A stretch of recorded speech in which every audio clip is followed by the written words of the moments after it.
and welcome to the EMA Health and Safety podcast. My name is Rebekah Stephens, and I'm delighted to have you with us today. Our guest is Paul Jarvie, or PJ, who is a long-standing health and safety professional. Welcome, PJ. Thank you. Today's topic is well-being, taking a holistic approach to health and safety. So what does holistic well-being mean, and how does it differ from focusing on just physical health and safety? Yeah, look, it's a great question, and it's one that's really hit the news since about 2022, thereabouts. So the term holistic really means the whole system. And if you put that in terms of the person, it's the whole person. So if you look at health, we'd look at physical, mental, emotional, and the social well-being, not just the person's symptoms. So rather than just treat the pain, you're looking at why the pain, how the pain affects the person, how it affects their life, their home life, their working life. From management, it's looking at the whole person, the processes in and around work and the culture. So you can see it's a multidisciplined approach looking at a particular problem. So in breaking it all down, holistic is a whole picture thinking. It's really important because if we just look at the problem, then that's tunnel vision, and we've done that for the last 100 years and it hasn't really worked. So we do need to step back and look at all the other factors that are contributing to or exacerbating the person's current problem. To make the point a wee bit further, we talk about well-being versus wellness. So wellness is really the physical side of it. So, but we're talking about the well-being, if you think of the word being, that's a human being. Yeah. So it's a well human being. So that's how you try and differentiate the wellness versus well-being.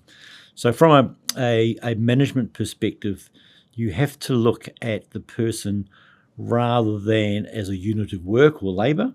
That person's got feelings, they've got a home life, they've got their own trials and tribulations, just like you do, because we're all the same, really. Yeah. We just come in different shaped packages. But we all suffer from life's events, life's problems, mortgages, cars break down, kids who are good, kids who are bad, mortgage issues. So we can't separate those out. You can't leave home and leave all your home baggage at the front door. You bring it to work. And there's no hook you can hang it up on when you get to work. Yeah. And conversely, when you go home, you might have had a really good day at work and you take that good feeling home. Equally, if the workplace hasn't been that good for whatever reason, you take that home. But you still got your life's baggage as well. So it kind of compounds. So it's not new thinking, but we've really kind of reassessed how people cope with all that stuff going on, and we call those stressors. So things that can affect a person's mental, physical, and emotional behaviour.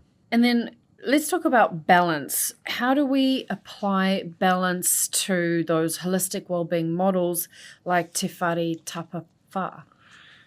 Yeah, so there's several models out there that we talk about in terms of the wellbeing space, and they are models.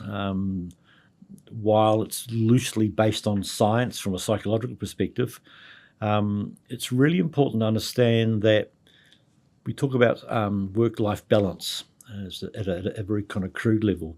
So that means you're spending some time at work, but when you come home, you've got some time at home where you can rest and recuperate. And that kind of means for your own well-being in terms of your hobbies and sport, but equally with your partner and with your kids and your animals and your family. If it's all one-sided, if it's work only and you do nothing else, then it's out of balance. And you're going to lose that other horizon in terms of there are other things out there. So it's really important to understand that a well-being or a person with well-being is balanced. And it's not a science per se, but they know how to manage their life and lifestyles. And from a business perspective, from a management perspective, part of that is managing what they do at work. And that came out in 2022 with the ISO standard, ISO 45003, which we now call Psychosocial Hazards at Work. Interestingly, that's called hazard. So what that's denoting is what goes on at work in terms of workload programming, interpersonal relationships at work in terms of bosses and operators, all has an effect. And that those can cause stressors, which a person takes home. So it's understanding that WorkSafe now see that workplace psychosocial as a hazard, and therefore employers are required to identify those hazards and manage them. In Australia, literally only a month ago or so, they've made a whole new regulation law that addresses that psychosocial risk at work. So Australia would be ahead of us now, and legally employers in Australia have to put in programs to identify, mitigate and manage psychosocial risk. And that really prompts quite a change in how employers view their employees. Like you said, they're a whole human being. What are some initiatives that take that holistic approach, and do you have some examples of how that supports well-being? Yeah, so rather than diving into the ISO standard straight away, it's really important to treat people as people. And I know workplaces are kind of lean and mean these days, with hard to get staff and increasing costs. But without workers driving and operating your plant, you've got no one over there. So it's really important to address those as an asset. Yes. And how do you maintain that asset? I mean, we have maintenance budgets for trucks. We have maintenance budgets for plant. We have computer software updates, and they're in controlled airspaces to keep them all nice and cool. And what we give staff? Maybe not a lot. Yeah. So it's just turning around and say, I need to start understanding my staff. And today, these days, with immigration and older generations still at work, younger generations coming through, there is no normal person. They're all different because they're different. Yeah. And I'm not saying normal in the sense of being abnormal, but you can't treat them all the same. They're different. Yeah. And especially with different nationalities, they might have different food patterns and different eating times. I know one company that have identified, for example, all the various nationalities that they work for them, and they just put up the flags of those nationalities in and around the workplace. Now, it's not making a big hoo-ha about it. It's just acknowledging that of our workplace, 5%, 10%, wherever it is, come from Somalia or Denmark or wherever. And it's just giving them, I guess, recognition that they are who they are. Yeah. They also take that through on another level, and they might have if it's one of the national holidays, they bring along food or make food up on the day to recognise those things. So it's not going out of your way. It's just taking a step back and thinking. And if you turned it all around, if you immigrated and you went to, I don't know, Japan or China or somewhere, you'd still want to keep your kind of identity and things that are important for you. So it's just doing it in reverse here.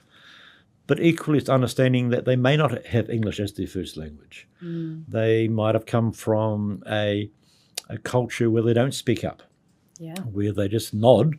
And that could mean I don't know, but I'll nod. I'll agree with you, but I don't agree with you, because that's their culture. So it's really up for New Zealand employers and managers to really step back and ask some questions. Do you really understand what I'm talking about? Can I show you what I mean by doing this? Can I take you aside and explain it a bit more slowly? Because that is the moment that a person will work for you when you take the time, as opposed to sign here, right, you're an employee now, there's your truck, we'll see you on Thursday when it's payday. Yeah. Those days have gone. So we really need to start looking at the person as a whole person, and we talk about that whole person, and there are several models about this. Some have 7 or 8 different kind of dimensions in them. How might neglecting one dimension, such as mental health, affect overall well-being? Yeah, so if we look at the Maori system, which is Te Whare Tapawha, they talk about their 4 pillars, but the 4 pillars make up a house. And the model that they demonstrate that is that if you take one of the pillars out, the house falls over. Yeah.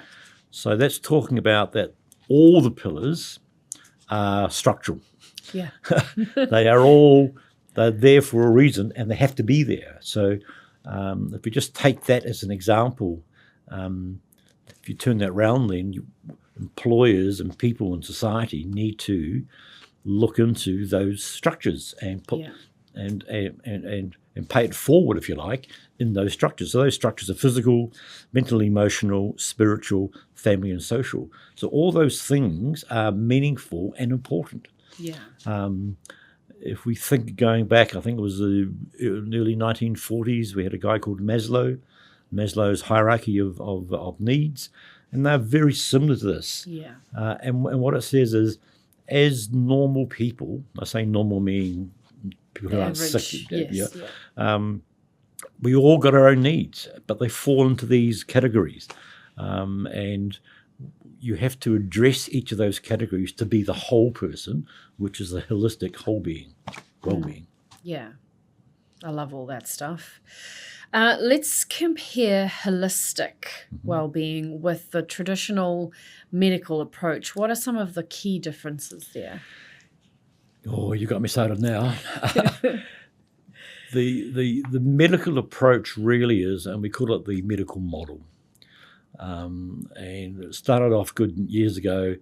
You'd go in with a sore tummy or a shoulder, leg, arm, whatever it is, and the doctor would treat the problem. So if we take pain today, you've got a sore knee or a sore leg, you tell the doctor the problem, and the doctor will treat the pain. Yeah. Very rarely will they say, I'll step back now and ask how you got injured. Can we start looking at that? So that's on the physical side. And that's where, if you like, a physiotherapist would come in. So you got your pain, what were you doing that caused the pain? If it was lifting, if it was stretching, well, you may need to do some exercises, to whatever else. If it's in the mental health space, the doctor may well give you some medication, some exercises, some mental exercises to help you cope with that. But unless you treat the cause, then all we're doing is Band-Aids. Yeah. So the medical model is probably used a lot more than it needed to be. And that's really about doctor shortages, the number of people doctors to see. You got 10, 15 minutes. You can't give them life history in 10, 15 minutes. Yeah. So that's some of the challenges, I guess, of the medical model is they look at the patient as the problem and they treat the person, not the cause. And from a workplace perspective, as soon as that person crosses your legal boundary, they become your employee. So when they're at work, employers are required to identify all the hazards, so that's physical, emotional, chemical, ergonomic, psychosocial, and chemical, I say chemical, things that can affect the person. So that means that you do need to look at how work is being organised. What's your organisational structure look like? What is your comms policy? How does that work? If you're doing overtime, is there only one person or only ever doing the overtime? Or callback system? Yeah. How do you manage change within the workplace? Is it surprise, we're doing this today? Or are people brought along the journey? So from a workplace perspective, it's a little bit easier because you do have some time, not a lot, but there are more time. But equally, you've got a captive audience.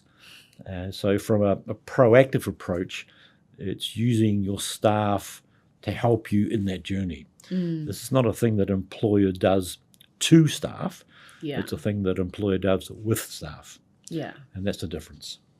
And I guess also digging a little bit deeper, going beyond just the obvious knee-jerk, reactions. Yep. Let's look at, like you say, let's treat the cause. Yep. Let's go to the source of the problem, and if we can, let's fix it there, rather than letting it affect people. I mean, we've got, as soon as you become an employer and you engage people, you've got a whole raft of law that applies to you. You've got the Employment Relations Act, the Holidays Act, the Leave Act, you've got Privacy Act, the Human Rights Act, Health and Safety at Work, ACs, all the stuff's going on there.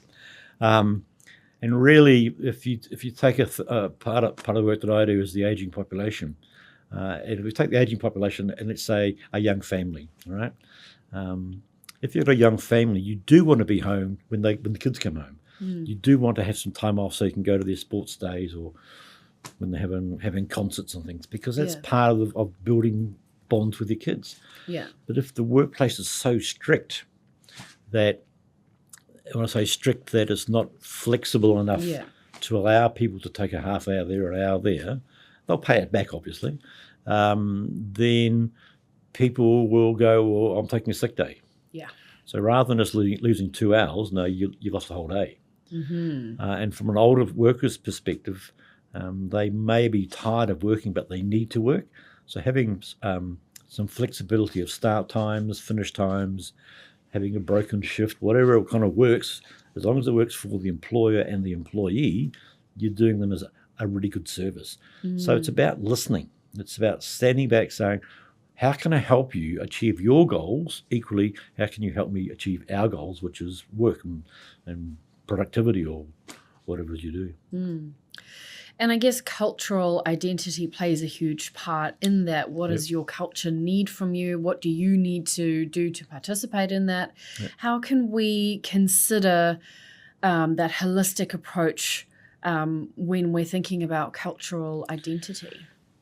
Yeah, look, I think it's really important that, I guess it's the old numbers game. When New Zealand was young, immigrant labour was pretty scarce, so they were almost the exception. These days it's the norm, pretty much, and that's worldwide. People move around a lot more these days. But it's really important for those people and those ethnic groups and families to retain their identity, and their identity is part of their culture. And so trying to understand how we can either meet them halfway or a bit of this and a bit of that, or whatever it takes. But it's acknowledging that there may be some differences, and how can we accommodate those? So it's understanding your audience, understanding the people that you're dealing with, and being socially and morally and culturally sensitive to that. That's what all this is about. Yeah. And I guess being a little bit open-minded to, people that are different to you, and respecting that, even though they might have a different way of doing things, we are still humans at the end of the day. Absolutely. I mean, if you think about it, going back to the first question, it's the whole person that we're trying to be well. Yeah. And the whole person is made up of 4, 5, 6 different kind of dimensions. One thing we know from again research is, in today's climate, probably for the last 15, 20 years, financial literacy and financial capability has been huge. And there are a lot of people out there that really don't know about money. Yeah. They don't know about mortgages, they don't know about loans, they don't know about how to repay them, what it all means. Yeah. So if you wanted to do something for your staff to really get them on board and get them up to speed with finance, think about running some in-house financial training. By doing that, by giving them that really kind of low level but important understanding on finances, is a huge. Now their mind is off that because they know everything's right. And again, from Australian research, we know that for every dollar you spend in that space, you get 4 back. Nice. You can't get that anywhere else. That's pretty good. And your employees love it. Yeah. Because now they're not worrying about the next phone call. Yeah. They know that everything's in order, and they can put their mind onto work. Yeah. So that's the whole person approach. It's huge. Let's talk about spiritual well-being. How can organizations encourage or include spiritual well-being practices without imposing beliefs? Yep.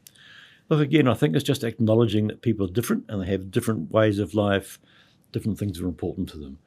And as the question says, it's not imposing those things on people, but recognizing that at certain times of the year or days or nights, those things become important. And it's just recognizing that if you've got staff with those beliefs, with those rituals, just acknowledge them. And if it requires a half an hour off or a half a day off, offer it to them. Yeah. It's huge, because if you don't offer it, they will take it. Yeah. One way or another. Exactly. Yeah. But if you're offering it up and you can work out if they get paid or non-paid or how they can pay it back, that's a secondary thing. But acknowledging that it's different, I understand the difference, I acknowledge the difference, you're welcome to go, it's huge. It really is huge. It helps them to feel seen and heard, right? Well, it is, because it's giving them identity within a multicultural workplace. It's, I am because I am. Yeah. And then I guess a lot of questions that people might be asking is, what if people take advantage of this and take it too far? Yeah. So there are some things, within workplaces. So if you think about it from a structured kind of formal place, you, the employer, have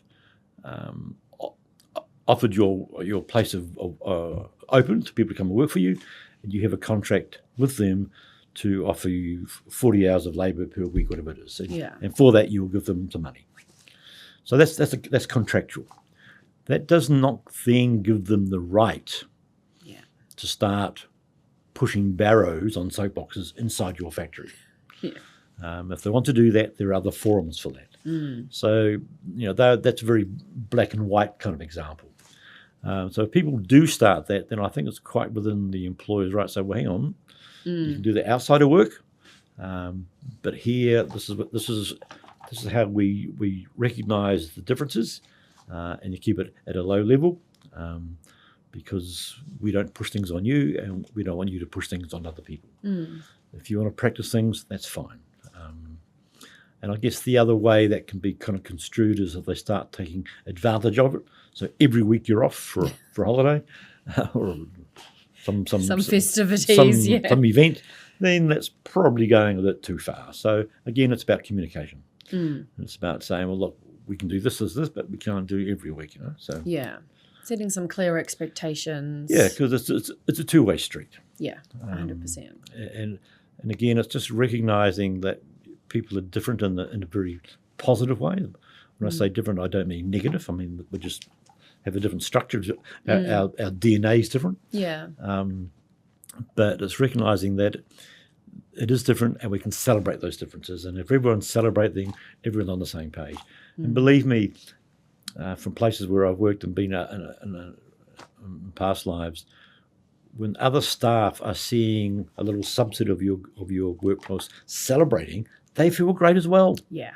So it all rubs off, because their turn might be next. Yeah. So one week it might be a haggis from Scotland coming in.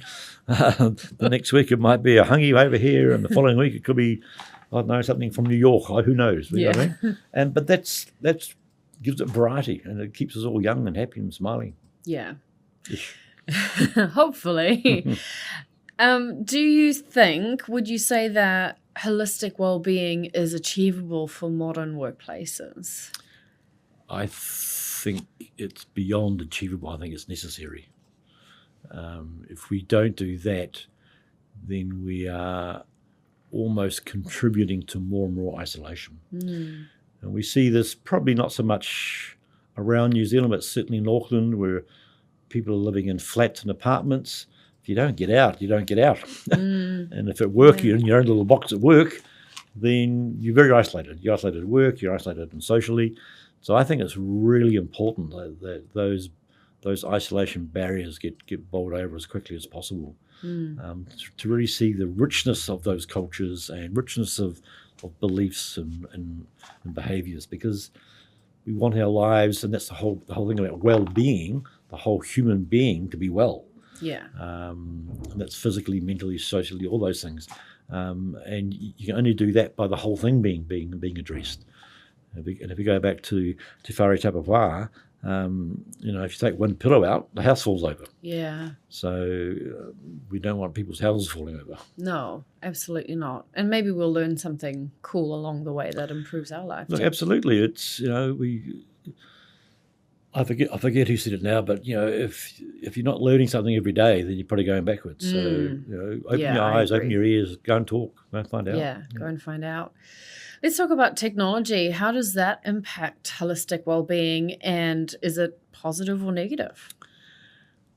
I think technology is the vehicle. We're seeing a lot more these days on screens, on phones, on iPads. We see it coming through when you go into some shops. They've got screens flashing everywhere. And it's all over the place, isn't it? I think at some stages, personally, I think there's too much screen stuff going on. Wherever you go, there seems to be a screen somewhere. And I think people just need sometimes to have that little quiet time for themselves. So there's nothing flashing in their face. Turning it around, though, how can it be used positively? I think, again, having those positive messages come through. I've seen some shops where signage is put up in various languages. Might be, hello, how are you, in various languages. And it's just another way of communicating. So long as it's not in your face and obtrusive, it's just there to be picked up by people who pick up on it. Yeah. So we can use technology to kind of overcome some of those like language and culture barriers and give us a bit of an insight. Yeah, I mean, technology in terms of language, Google will translate things for you. They'll write things for you in different languages. So that's a huge help. I know WorkSafe, they have a lot of their guidance these days in at least 7, maybe 9 different languages, just to recognise the cultural difference within workplaces. I know some companies will have their own learning teams that make things into their own subsets of languages, and which is great. Otherwise, if you can't read it, then you're isolated. Yeah. And isolation isn't one of the Te Whare Tapawa's pillars. Yeah. It's inclusion. Funny that. Yeah. All right. In summary, what are the top 3 things that you like our listeners to take away from today? What matters in holistic well-being? I think the first thing is just get the definition right. So wellness is physical fitness. So that's about your eating and your fitness stuff, and it's all great. Do that. But well-being is a much wider, much more holistic and multi-dimensional program. I think so. That's the first thing. I think the second one is employers need to really embrace it and learn, understand their workforce, understand what differences are currently there, and work out ways that can be recognised and celebrated. And from a workplace perspective, in terms of psychological hazard, with the psychosocial hazards, I think it's really important to start looking at what people are doing at work, how they're working, and how work is being organised. Just those 3 alone will get you a long way down the track. Absolutely. And I think, can I say a fourth? Yes. The fourth one really is about communication, and communication isn't about telling; it's about listening. So have lots of listening time with staff talking, and go and have your tea break with them. Yeah, really powerful. Amazing. Good stuff. Well, thank you so much, PJ. That brings us to the end of today's episode. A big thank you to PJ for sharing his insights on well-being and taking a holistic approach to health and safety. If you'd like to learn more about workplace well-being, please jump onto ema.co.nz or reach out to one of our team. We'd love to help you. Until next time, stay safe and informed.